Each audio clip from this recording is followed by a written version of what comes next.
So welcome everyone to this webinar on our Mooc on human evolutionary genetics. As you may know, I'm the one of the community managers for this course. So basically, I'm just going to explain a bit how this webinar is going to work. Basically, just show or talk about the outline.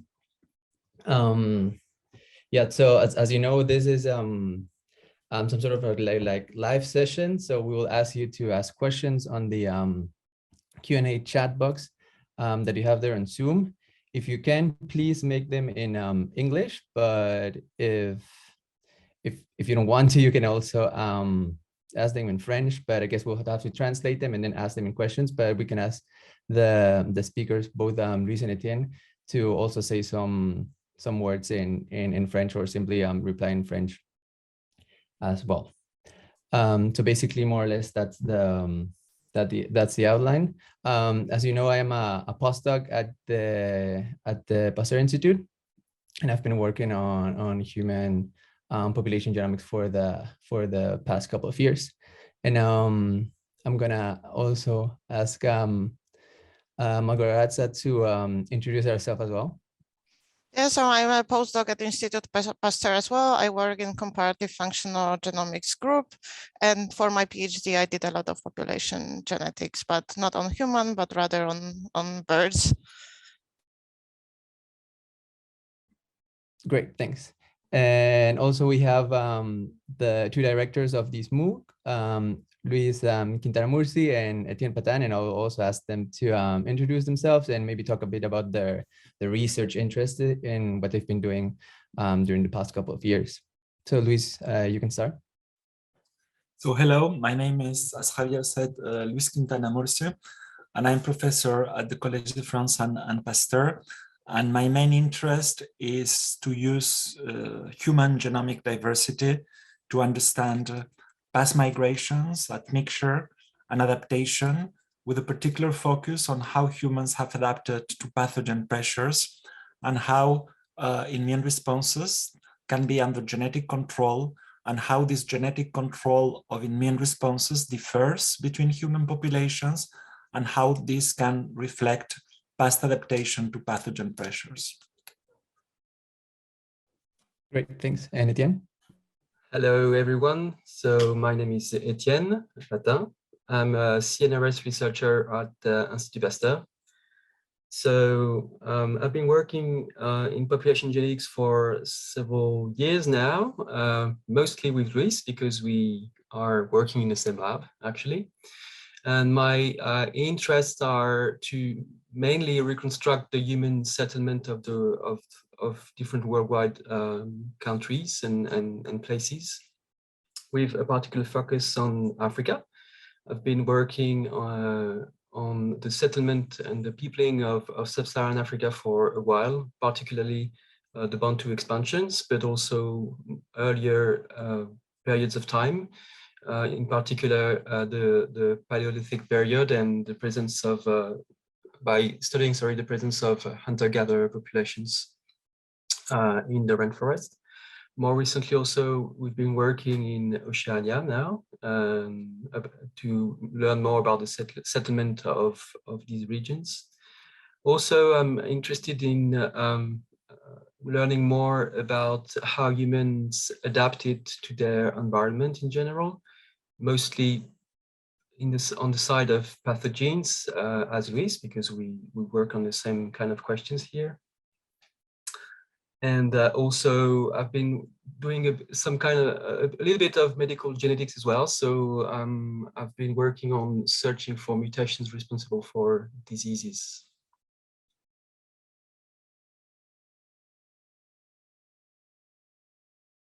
Great, thanks, Etienne. So okay, so I think we're gonna start with some questions that you asked during the Mooc registrations, but don't forget to ask questions on the Q&A chat as well. So I'm going to open this list. So we have one question about adaptation, and is the following. One of the hypotheses regarding the adaptation of Tibetans to high altitude is due to an introgress Denisovan haplotypes. haplotype at the EPAS1 gene. How do you explain then the adaptation of other populations to high altitude in the rest of the world? For example, in Ethiopia or the Andes? Yeah, so I can answer to that question. So basically, well, as you have already said, Tibetans, the major gene involved in their adaptation to low levels of oxygen is EPAS1 and has been inherited from Denisovans. But there's other genes involved in adaptation to hypoxia, meaning low levels of oxygen, like EGLIN1 and many other genes involved in HIF networks. HIF stands for hypoxia-inducible factors. And adaptation to high altitude in Tibet, in the highlands of Ethiopia, or in the Andes is a very nice example of convergent evolution. Other genes are involved in adaptation to hypoxia in Ethiopia and in the Andes, even other pathways, which is altogether a good example of how through different evolutionary trajectories, meaning different genes, different pathways, you can reach the main phenotype, the same phenotype, that is adaptation to hypoxia. This reminds a bit adaptation to the possibility of digest milk in adulthood, which is the same gene, actually, in this case, in Europe, the Middle East, and East Africa, but different mutations. So it's again another example of how different trajectories, in that case it's not different genes or different pathways, but different mutations of the same gene, you reach the same ultimate adaptive phenotype. Great, thanks, Luis. I don't know if Etienne, you want to comment on something, or? Maybe I can just add one or two things about the concept of convergent evolution, just to make it very clear. Just to be sure we haven't gone too fast on that. So the way a population adapts to a new environment is usually by de novo mutation. And what we mean by that is that a new mutation will occur in the population and then will be under positive selection and will reach a high frequency in this population. So that's the classical way we think evolution is ongoing. And there are also several alternative scenarios. It could be that the mutation has been shared between populations and then mutation will increase in frequency in the two populations, a lot of scenarios like that. So you could definitely ask the question, it's a very relevant question to ask, are the same mutations responsible for adaptation to high altitude in these different populations from Tibet, for example, but also the Andes or Ethiopia? And as we said, in this case, we see convergent evolution. So what do we mean by that here? The same gene or different genes have accumulated different mutations.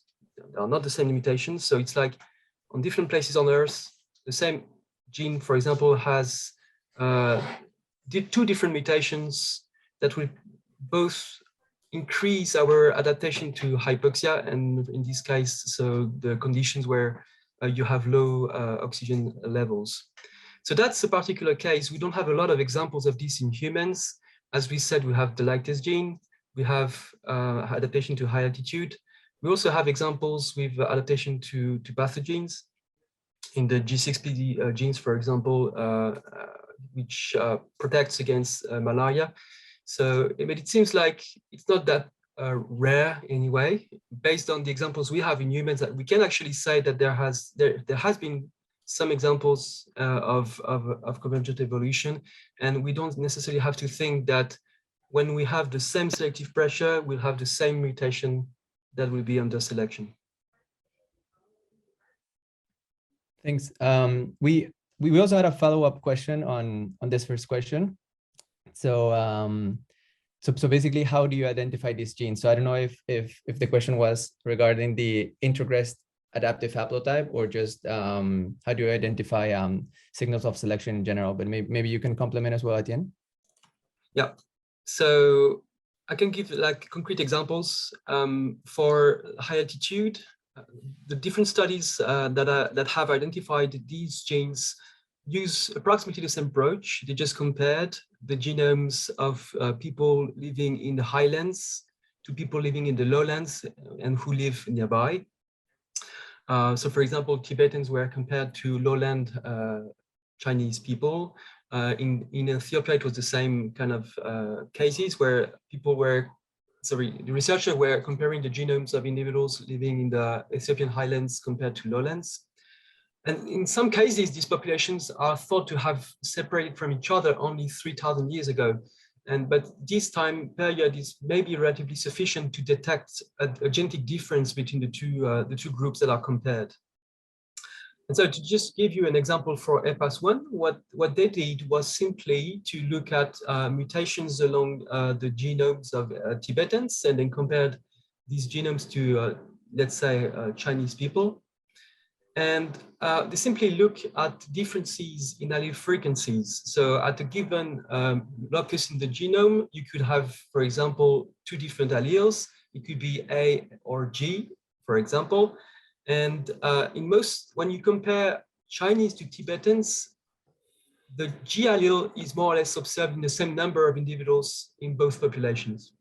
So that means that allele frequencies are globally correlated between these populations.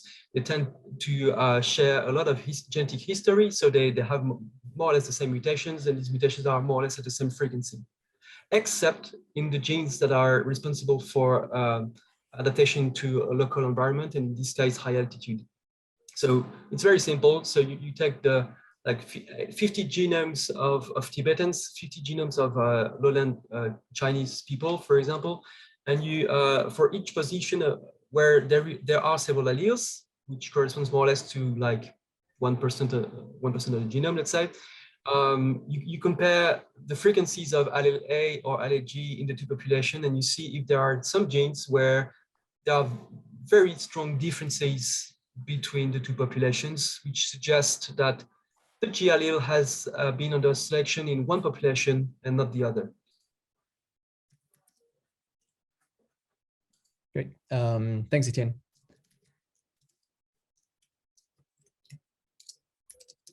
So we also have another follow-up question on that topic. Someone is asking, what is the rationale for accepting the introgression from a Denisovan gene? So I guess they're still talking about EPAS1 in Tibetans. So I guess maybe what's the evidence for introgression in Tibetans, maybe? You want to answer, Luis, or go ahead. Let's try to.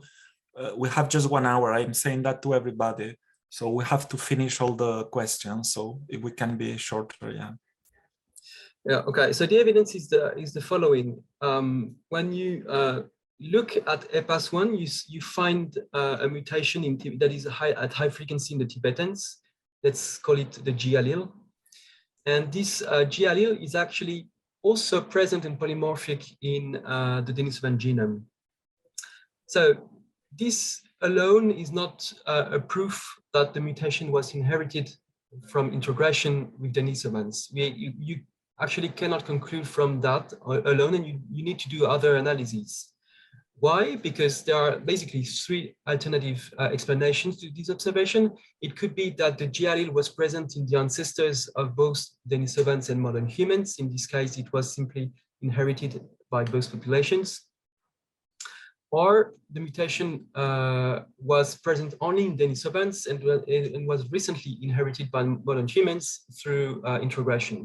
And so to make the difference between these two scenarios, you need to look at not only the G allele, but also mutations that are around, what we call a haplotype. And so if you look at the haplotype around this mutation, and you look at actually the conservation of this haplotype with distance, with genetic distance from EPAS1, you can actually make the difference between these two scenarios. Why? If you see that this haplotype is very small and that the G allele is carried by a very small haplotype, that means that this haplotype is ancient and was inherited by the ancestors of both Denisovans and modern humans. If this haplotype is very long, that means that it was recently received by modern humans, and this is evidence that it was introgressed from archaic hominins to Tibetans.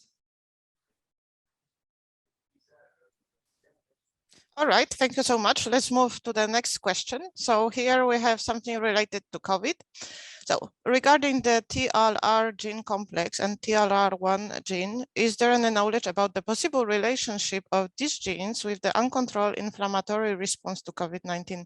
Given that certain variants are found in much greater proportion in European populations, can one think of a population-specific inflammatory response to COVID-19 related to this gene complex? Yeah, so for the moment, there's no evidence that the TLR1 610 cluster is involved in COVID severity. Moreover, the haplotype that is highly present in Europe, that is moreover one of the strongest hits of positive selection in Europe, it is associated with a mutation that we know the functional impact of this mutation. And this mutation is a trans-EQTL, meaning a master regulator of the expression of many other genes. And what is doing this mutation, this advantageous mutation in Europeans, is actually dampen the inflammatory response. So if this haplotype in TLR1 610 was associated, which is not, to COVID, it should in that case somehow protect from the severity and from the inflammation associated severity of COVID-19.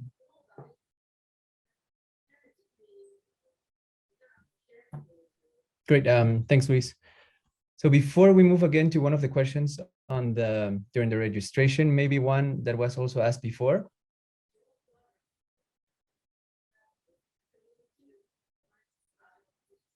He died. I think I can take over. What the evidence for? Sorry. Javier, go ahead. You had problem with connection. Okay, sorry. Yeah. So there was another follow-up question on archaic introgression, but in Africa. So basically, what is the evidence of archaic introgression in Africa? If we know more or less what's the percentage of this introgression in these populations? This is still a bit controversial, but for the moment, all the work that has been done suggests that there could be between 3 and even 6% of archaic introgression in Africa from a yet unknown hominid. And instead, in terms of methods to detect this archaic introgression from a yet unknown hominin, because we don't know from who was this hominin, there is all these reference-free methods in which, by definition, you don't need to know the sequence of the hominin because you don't have it in this case. But it's still a question that both from a methodological point of view is still really ongoing. Cool.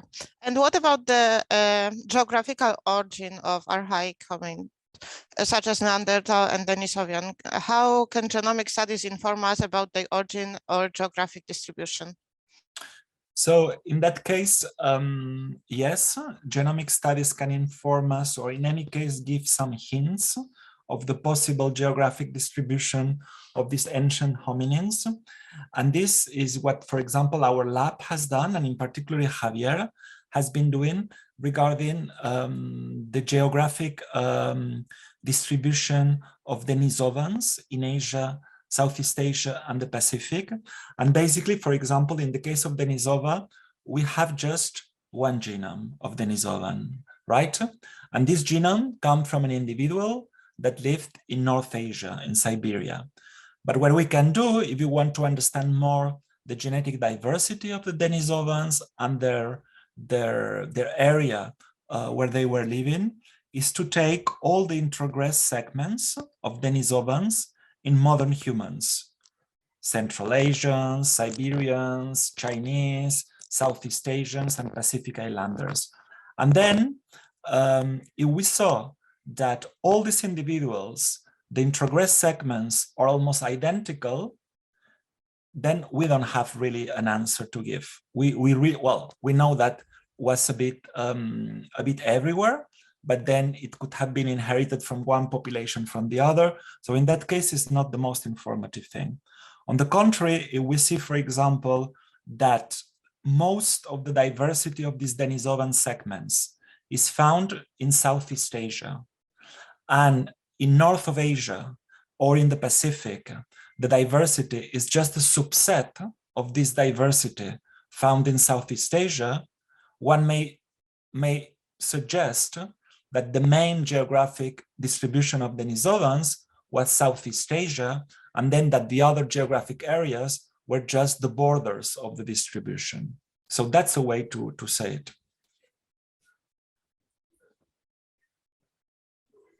Great, thank you, Luis.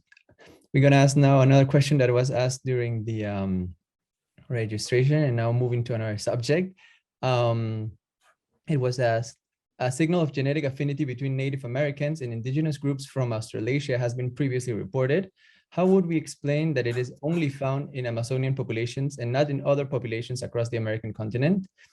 Could this signal be explained by a shared adaptive signal, or is this simply due to genetic drift? I'll take that question. So thanks for the question, by the way, because it's actually a very debated question currently, and it's still debated. So just to explain quickly, there has been a paper in 2015 showing that some populations from Central America, in particular Amazonian populations, the Surui and the 𝐏𝐚𝐬𝐭𝐞𝐮𝐫, have some degree of genetic relatedness with what we would call Australasians, so populations who are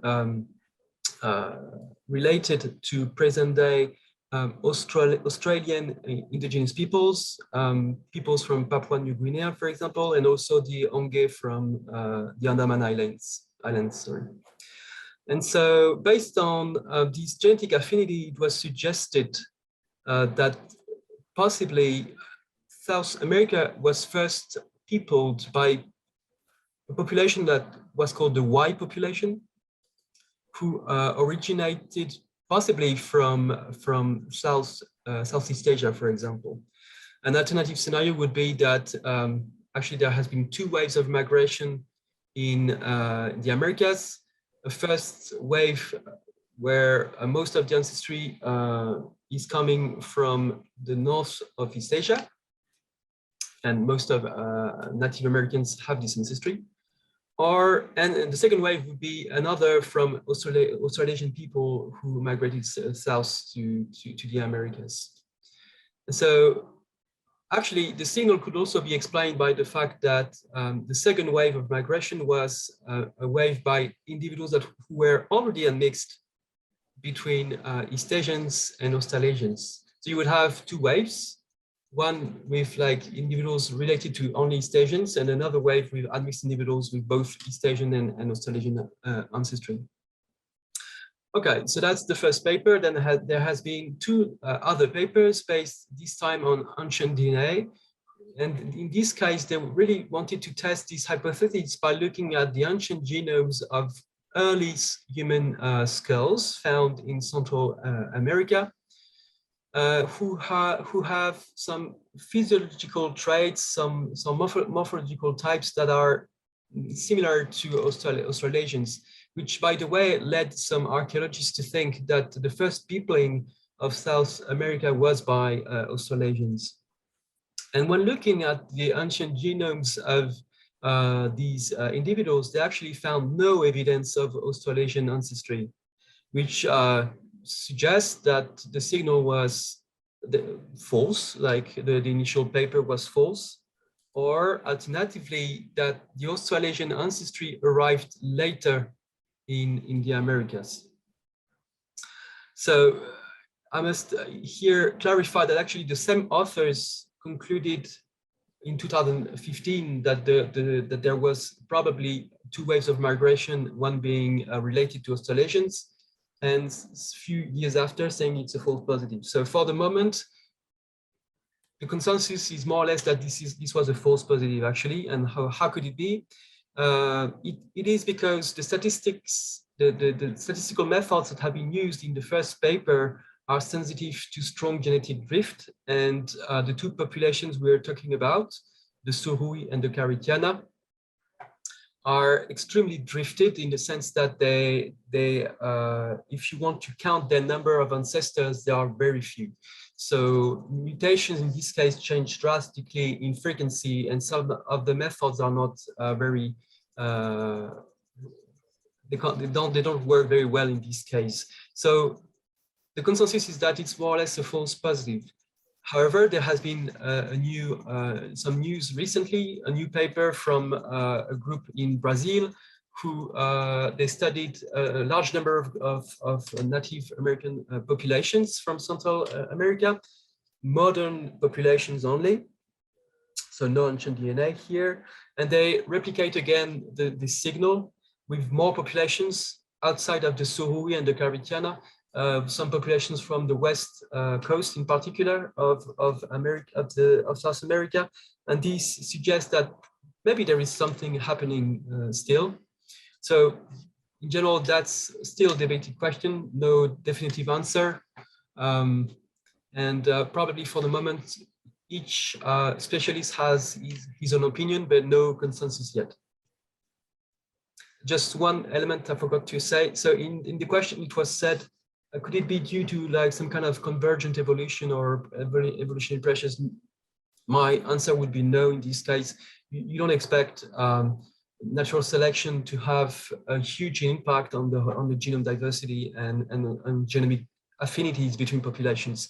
This is mostly affected by demography, by the genetic history of the populations, how they are affiliated to each other, and I'm not expecting convergence evolution to have an effect widespread as what we would observe here in the case of the white population. It's basically confined to the few genes where there is evidence of convergent evolution, as we discussed previously for 𝐏𝐚𝐬1 and high altitude or lactase gene.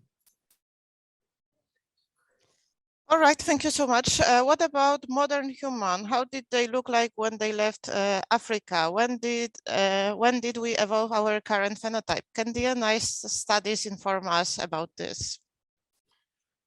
Yeah, I can take that one. Yes, there has been some studies actually, but mainly focused on Europe. And basically what they have found is that one of the first things that happened during that transformation of skin pigmentation and eye color was that first it came the blue-eyed color, and just after populations started to lose their melanin. So this was quite popular in the media, saying that first Europeans, for example, were black pigmentation with blue eyes.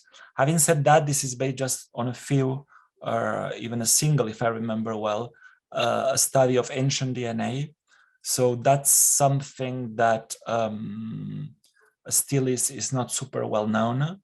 In terms of Asia, for example, there's another gene that is called IDAR. IDAR is a highly pleiotropic gene involved in teeth structure, the development of hair, and also earwax. And it has been somehow also associated with specific phenotypic features of East Asians. But yeah, that's all what we know for the moment. Maybe I can just say one thing in addition to that. So as we said, we don't know yet how they were for two reasons. The sample is small, as we said, there are very few individuals only. And so obviously you can't reduce one entire population to one individual in this case. And there were probably quite a lot of variation in these traits at that time period as well. The second thing is that it's not that easy to predict the phenotype of an individual based on its genome, right? So this is possible for the few traits like eye color, where we know that only these few mutations and few genes can affect the trait itself. So in the case of eye color, we know exactly what are the mutations that affect that make you having the blue eye or green eye or brown eye color. And even this is continuous in the population. You don't have one blue eye color, you don't have one green eye color. For the predictions that were made on ancient genomes, the predictions are not certain. We're not, for example, completely sure that the first hunter-gatherers from Europe were blue-eyed or green-eyed colored, sorry. So yeah, it's just to add to the fact that for the moment, we don't have very strong predictive tools for these phenotypes. Great. Thank you for the clarification, Etienne. We're gonna ask another question that was asked during the registration. We were explained that modern Africans have more genetic diversity than Europeans. If, as we know, Europeans carry around 1 to 4% of Neanderthal DNA, I would expect Europeans to have higher genetic diversity than modern Africans, but this is not the case. Could you explain this inconsistency? So I think there is also another question which is quite related to that one. So just to make it very simple, the answer is very simple. The non-Africans receive some what I would call like ancient variation from, or archaic variation from Neanderthals and Denisovans, but this is very small. It's just 1, 2, or 3% of the genome, so it's just a very small contribution to our diversity. So probably the fact that we received introgression, non-Africans received introgression from archaic humans increased indeed a little bit their diversity, but at a level that is not comparable to the diversity we see in Africa, for example. So African populations have really much more diversity than non-African populations, simply because ancestors of non-Africans went through a very strong bottleneck, reducing quite drastically diversity. And even if Neanderthal and Denisovan increased a bit this diversity, the increase was relatively small compared to the difference we see today between Africans and non-Africans. So that's a very quantitative answer, but that's actually what we observe. It occurred, but it's just small. It's compared to what we see between Africans and non-Africans.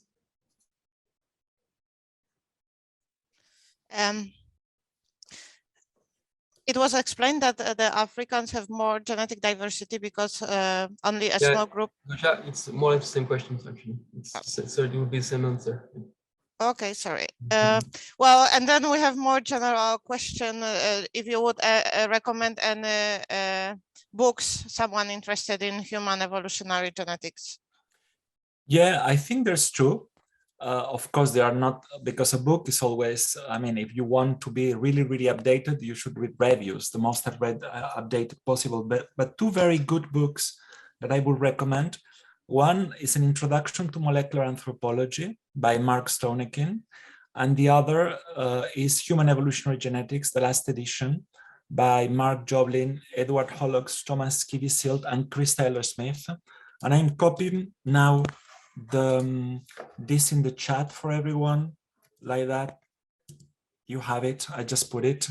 The exact editorials and authors. I strongly recommend these two as general books in human evolutionary genetics. I think, Lluis, you also recently published a book. Maybe you want to say a couple words about it. That's in French for the moment. But maybe some French speakers will be interested, no? Okay. So if some French speakers are interested, my book, it just came out a few months ago, and it's called The Human People, Le Peuple des Humains, and went out in, I will write it, Odile Jacob. It will hopefully, well, it will be translated in Spanish for sure, and we are in negotiation for English.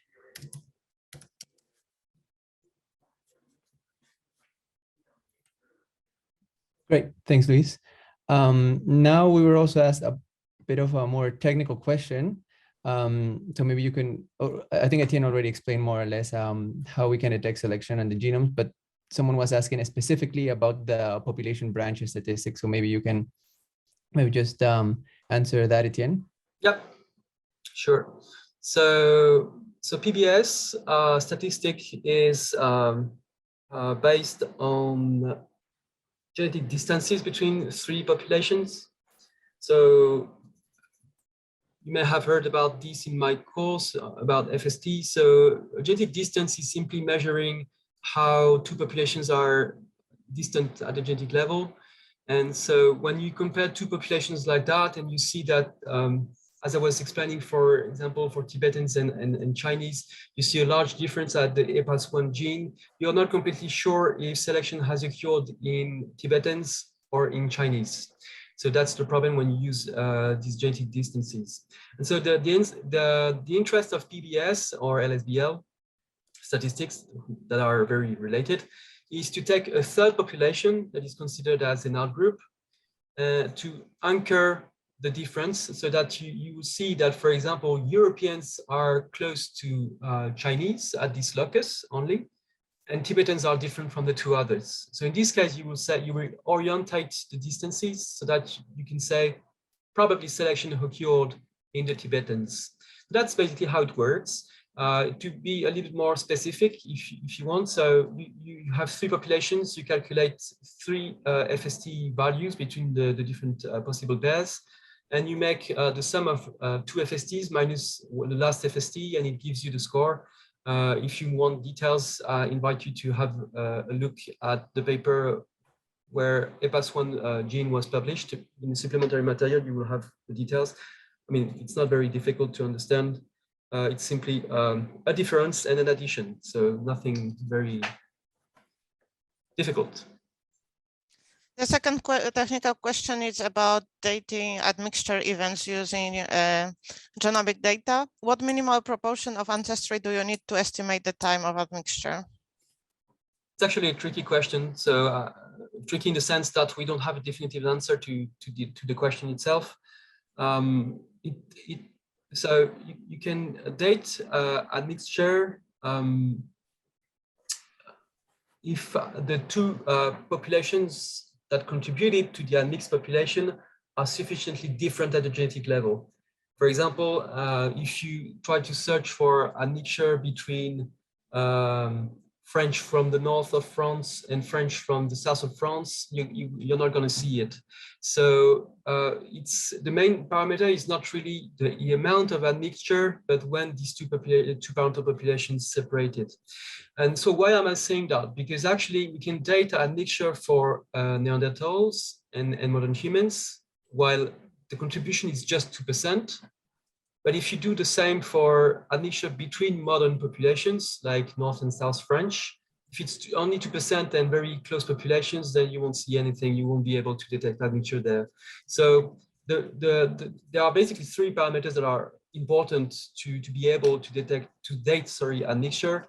This, when parental populations separated from each other, the admixture proportion, as written in the question, which is very relevant.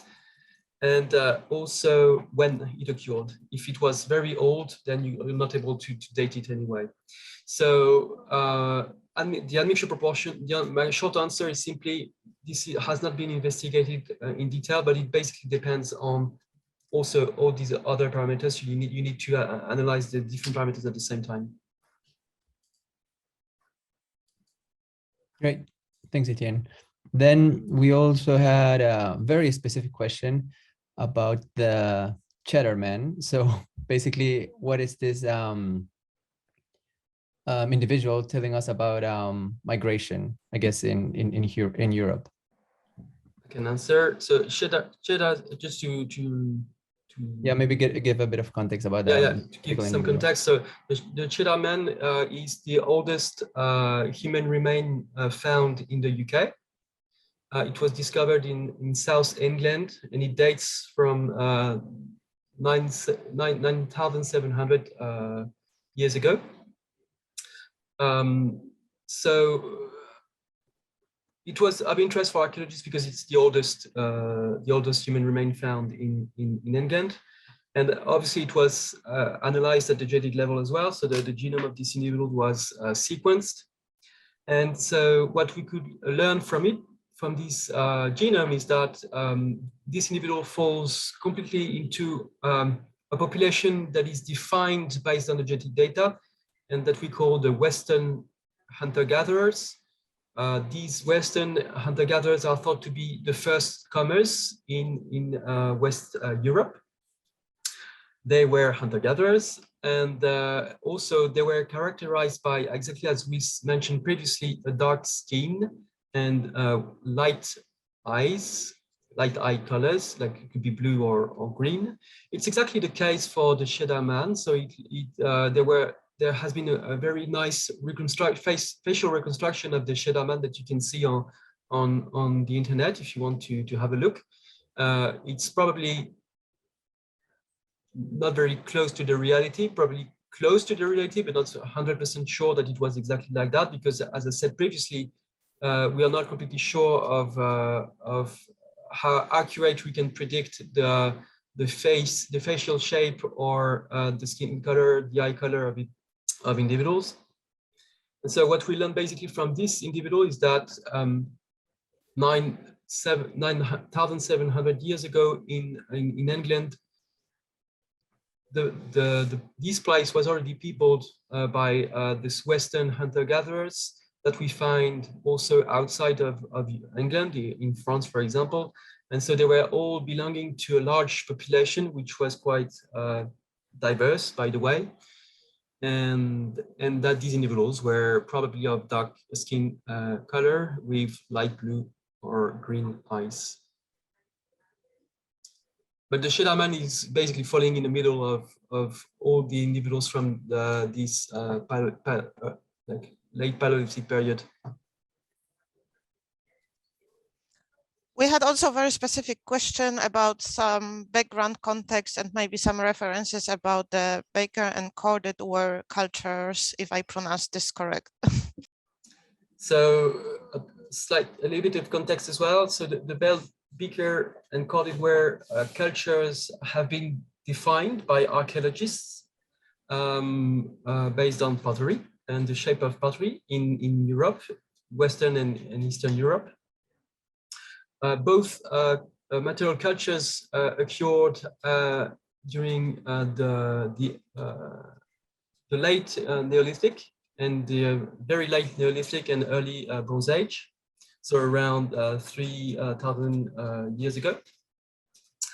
They are related, the two cultures, and recently there has been an increasing interest about these cultures because ancient genomes were sequenced, and actually the two cultures are probably associated with populations of Yamnaya ancestry. So we know that if you follow the course, you will see that in detail.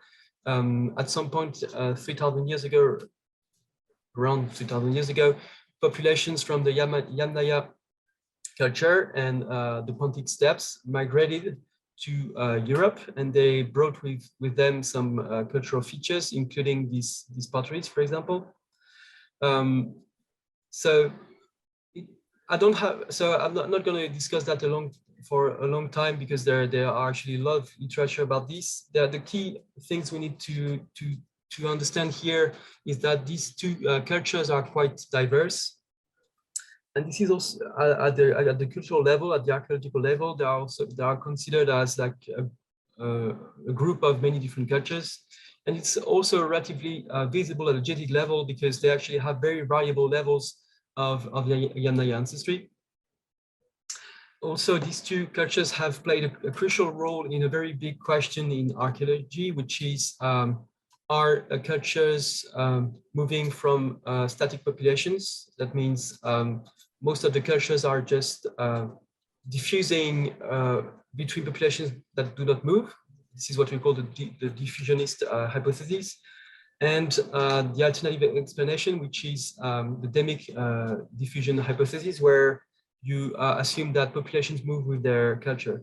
And so actually these two cultures were one of the few cultures that were very strongly discussed about these two hypotheses, and for very important reasons and historical reasons, because they were used by the first archaeologists working on the material culture, such as Barry Gordon Child, who discovered this culture, and after 𝐏𝐚𝐬𝐭𝐞𝐮𝐫, who participated to the Nazi party. They were used by Nazis to justify some of the war crimes that were made, and so it was extremely problematic for archaeologists to support theses based on material culture. So it's a very short answer for many things to say, so you have to read books about that if you want. I don't have very precise references there, but I can send them in the chat if you like. Yeah, I think some people are requesting those references. Now we're gonna go to the questions on the chat. So there was one question about the alterations of climatic conditions and, for example, global warming, and how this affects genetic evolution. For example, I don't know if Luis can answer this. I guess climatic conditions could be, you know, like adaptation to temperature. Maybe this is what they mean, or, you know, how this affects pathogens level in general. I'm not sure. I mean, climate change affects many things.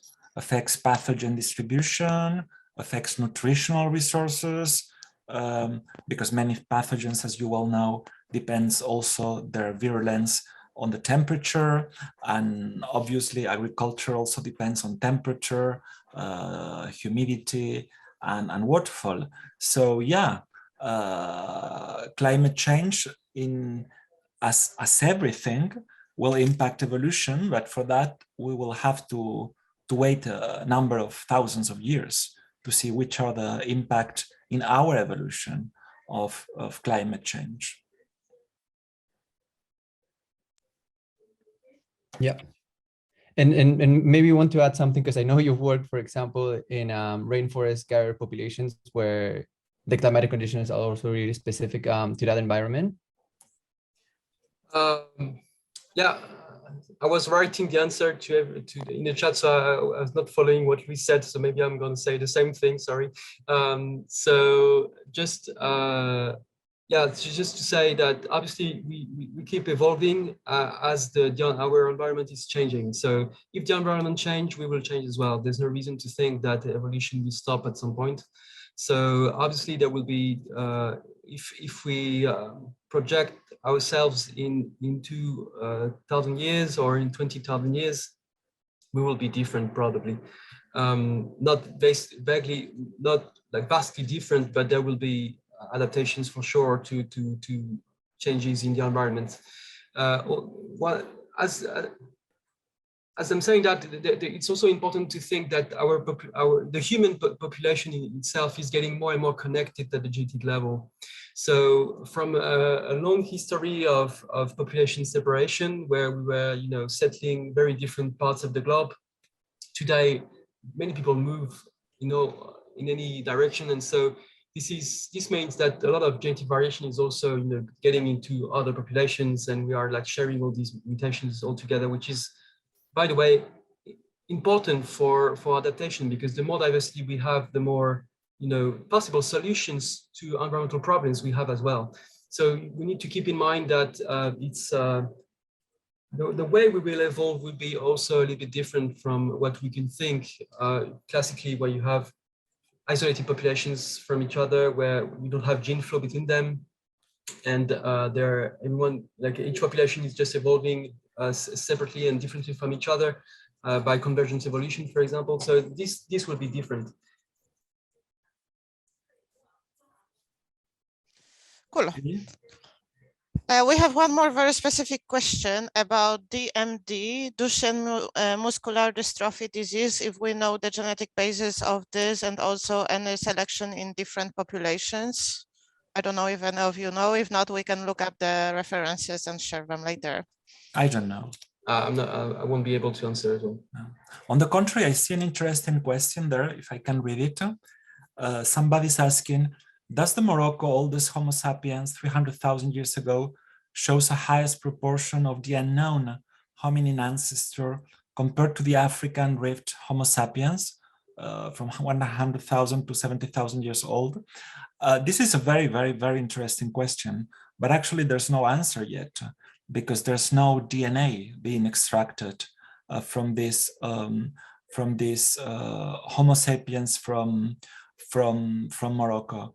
But yeah, we don't know, unfortunately. But this archaic introgression in African populations from unknown modern humans, again, is a very active area of research, particularly from people like Sriram Sankararaman and others in UCLA. Yeah, that's very interesting, but there's still few answers to that. We have also a follow-up question on this. There is a huge time gap between the dating of the modern human found in Morocco and other modern humans in Africa. How can it be explained? Well, the time gap is less and less important, because recently there has been some kind of recalibrations, in particular of the Homo man from Ethiopia, and they are much older than previously thought. So, and moreover, there is a huge gap, also a geographic gap of fossil remains that we don't know. I mean, we have no idea what's in the Sahel, for example. We have no idea how old would be these specimens, should they, if they were found, right? Because, well, that's one of the downsides of archaeology or paleoanthropology, that basically you find things where you search, or in places where that are conditioned climatically to preserve fossil remains. So yeah. Well, thank you so much for this. And I think that was very interesting discussion, clarifying many points and giving many insights. Lluis, I would like to ask you to, in 2 minutes, maybe give a short overview if there are any big progresses, any the most interesting, exciting research that have been done last 2 years in this area of oh God, this is like if you were asking what's your favorite movie. I never know what to answer, or what's your preferred singer. Or in other words, if there was a big progress done in last 2 years, no, what is the most important to know in human genetics for students? I think that depends a lot on our taste and our individual sensitivity. So I would really like to see also Etienne or Javier what they think about that. But for me, one of the things that have impressed me the most over the last few years is actually we have been discussing today, and that shows that people is interested in that. And it's all what's adaptive introgression for archaic humans. I mean, most of the discussion, or a substantial part of the discussion today with the attendees, has been around this. And that's because it's quite exciting to see how admixture, old or modern, for example, Etienne has been one of the pioneers in working on how modern admixture between human populations, us, can be also a facilitator of human adaptation. For me, this is one of the things that are most exciting. Of course, there's so many other more exciting things in human genomics, like polygenic risk scores, polygenic adaptation, omnigenic architecture of diseases, but that's not the field today. Etienne? Yeah. On my side, I would tend to say that the debate that I prefer currently is about this process of cultural diffusion versus demic diffusion. It seems a bit convoluted, but actually it's quite central to how the human species evolved culturally and biologically. And humans have the specificity to have complex cultures. We're not the only ones to have culture, but we do have complex cultures. And I think it's quite interesting to learn more about how both our cultural diversity and our biological diversity evolve together. And so for the recent years, we've been flooded by a lot of papers by Ancient DNA showing that most of what archaeologists found as cultural changes were also accompanied by biological changes. So what I'm interested in now is to see new examples rising where this is not the case, and the exact inverse. So there are, for the moment, very few cases that have been documented because it's more difficult to detect. But I would love to see more examples coming, such as examples we see in Spain, in ancient Spain, where the culture arises, but no genetic changes are observed. And so I think these are there are increasing evidence, there are increasing examples of this, and it's going to be very interesting now to learn more about this. The other aspect that I'm more and more interested in, have been always interested in, are this change, this huge change that is occurring today and nowadays in the medical genetics world, if I can say, where we were only studying European populations, and now we are moving to other populations. And I think it's going to be really cool now to get a broader view of how phenotypic variation is coded by mutations in other populations than the Europeans. Because you must understand that here, the vast majority of studies, for example, about blue eye color or whatever disease, have been done in Europeans. So we know actually very little about how mutations affect traits in other populations. And so this is for me very important, because this is the only way we could understand really how other populations adapted to their environment. One example is that I like a lot is a mutation found only in Polynesians in a gene that is affecting metabolism, and it is known now that this mutation increases body weight and what we call BMI, without affecting risks for diabetes, for example. And it seems this mutation has been under selection, and I'm quite curious to know why it has been under selection. And I think these are the kind of questions I would love to see more and more in the future. And there are like few examples now that are discovered recently. I'm really curious about that. Okay. Well, so with this, I think we can thank our wonderful speakers for sharing the expertise and giving us all those very exciting answers. And I would like to thank all the participants for taking this course, showing the interest and asking many interesting questions. And I hope you will continue your interest in human population evolutionary genomics. I think as we've heard, there's a lot of things still to find out, and it's really, really exciting. Thank you. I would like also to thank everybody and the attendees, the Pasteur Educational Program, and also Javier for having taken care super seriously all this, and thanks to all. Bye-bye. Thanks, everyone. Thank you. Bye. Bye-bye.